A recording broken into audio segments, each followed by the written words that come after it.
बरेच जण हे तांब्याच्या भांड्यातील पाणी पितात, म्हणजे तांब्याच्या भांड्यात पाणी साठवून ते पित असतात।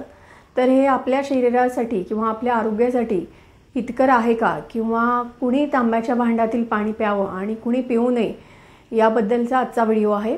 त्यासाठी व्हिडिओ शेवटपर्यंत नक्की बघा। व्हिडिओ आवडल्यास लाईक करा, चॅनलवर नवीन असाल तर सबस्क्राईब पण करा। नमस्कार, मी डॉक्टर मनाली देशपांडे आयुर्वेदमध्ये तुमच्या सगळ्यांचं मनापासून स्वागत।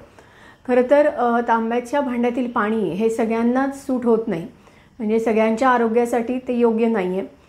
तर ते कोणी प्यावं आणि कोणी पिऊ नये हे आपण आज बघणार आहोत।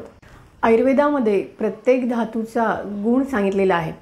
तर ताम्र हे जे आहे हे उष्ण, तीक्ष्ण, लेखन करणारं आणि रुक्ष असं आहे। तर मग हे पाणी आपण उन्हाळ्यात पिलं तर यातून अजून उष्णता वाढण्याची शक्यता जास्त असते।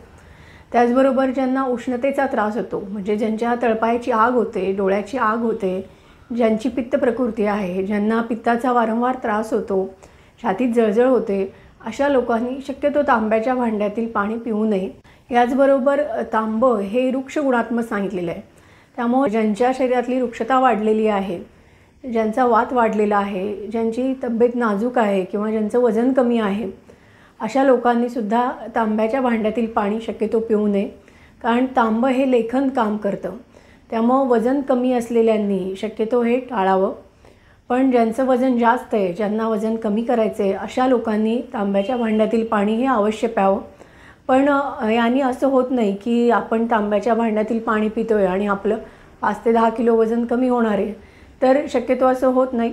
ते अगदी हळू प्रमाणात वजन कमी व्हायला मदत होते, अगदी 0.1% असं आपण म्हणू शकतो। आणि काही प्रमाणात त्यातून लेखन काम हे चांगल्या प्रकारे होऊ शकतं। तर तांब्याच्या भांड्यातील पाणी हे कोणी प्यावं, तर ज्यांना वजन कमी करायचं आहे, ज्यांची कफ प्रकृती आहे, म्हणजे ज्यांना कफाचा त्रास होतो, त्याचबरोबर डायबेटीस आणि डायबेटीसमुळे ज्यांचं वजन जास्त आहे, कारण डायबेटीसमध्ये काही लोकांचं वजन कमी देखील झालेलं असतं। पण वजन कमी असणाऱ्यांनी हे पाणी प्यायचं नाही आहे, पण वजन ज्यांचं वाढलेलं आहे अशा लोकांनी ह्यातून पाणी पिऊ शकता।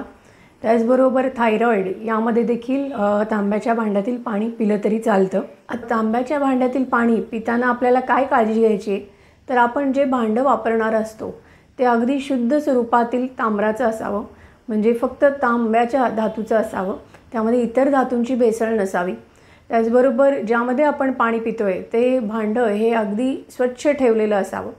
बऱ्याच वेळा तांब्याचा हा हवेशी संपर्क आला की ऑक्सिडेशन होतं आणि त्यातून काळपट असा थर त्याच्यावर तयार होतो, त्या भांड्यावर काळपट असा थर तयार होतो।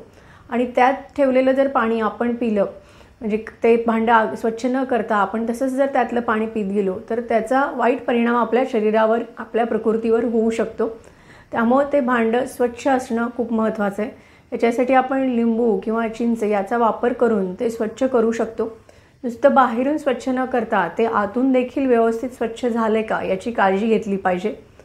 सध्या बाजारात तांब्याच्या बॉटल देखील आहेत, पण त्या स्वच्छ करायला अवघड जातात। त्या जर तुम्ही व्यवस्थित स्वच्छ करू शकत असाल तरच त्यातून पाणी प्या, अन्यथा शक्यतो त्याचा वापर करू नका। बऱ्याच वेळा आपण असं ऐकतो की रात्रभर तांब्याच्या भांड्यात पाणी ठेवायचं आणि ते सकाळी उठून प्यायचं, पण शक्यतो असं करू नये। कारण आयुर्वेदानुसार ज्यावेळी सूर्य असतो त्यावेळी ते अन्नपदार्थ किंवा पाणी हे निर्जंतुक असतं, आणि आपण जेव्हा सूर्य नसताना एखादं पाणी साठवतो किंवा अन्न ठेवतो त्यावेळी ते शिळं होतं आणि ते पचायला गुरू होतं।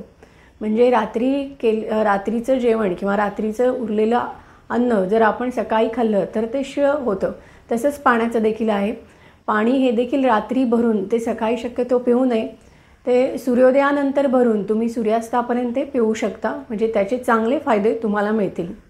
तर आजची माहिती नक्कीच तुमच्यासाठी उपयुक्त आहे। तर ही माहिती कशी वाटली हे मला कमेंट करून नक्की सांगा। परत भेटूया एका नवीन व्हिडिओमध्ये, तोपर्यंत धन्यवाद।